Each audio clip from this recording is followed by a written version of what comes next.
ভগবানকে মানুন, তাকে বিশ্বাস করুন, তাকে স্বীকার করুন। এটা করলে মনের দৃষ্টি থেকে ভগবানকে দেখা যায়, আর উনি আপনাকে সমৃদ্ধ করে তোলেন। ভুলের সাথেও এটাই ঘটে। নিজের ভুল স্বয়ং মেনে নিলে, স্বীকার করে নিলে সব কিছুই স্পষ্টভাবে দেখতে পাবেন। যেদিন থেকে আপনি নিজের ভুল মেনে নিতে শিখবেন, সেদিন থেকে সেই ভুল শোধরানোর প্রক্রিয়াও শুরু হয়ে যাবে। আপনি বুঝে যাবেন নিজের ভুল কিভাবে শোধরাতে হয়।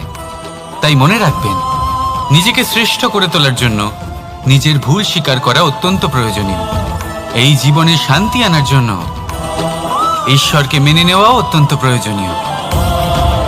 সবসময় নিজের গুণ এবং নিজের দোষ মনে রাখবেন।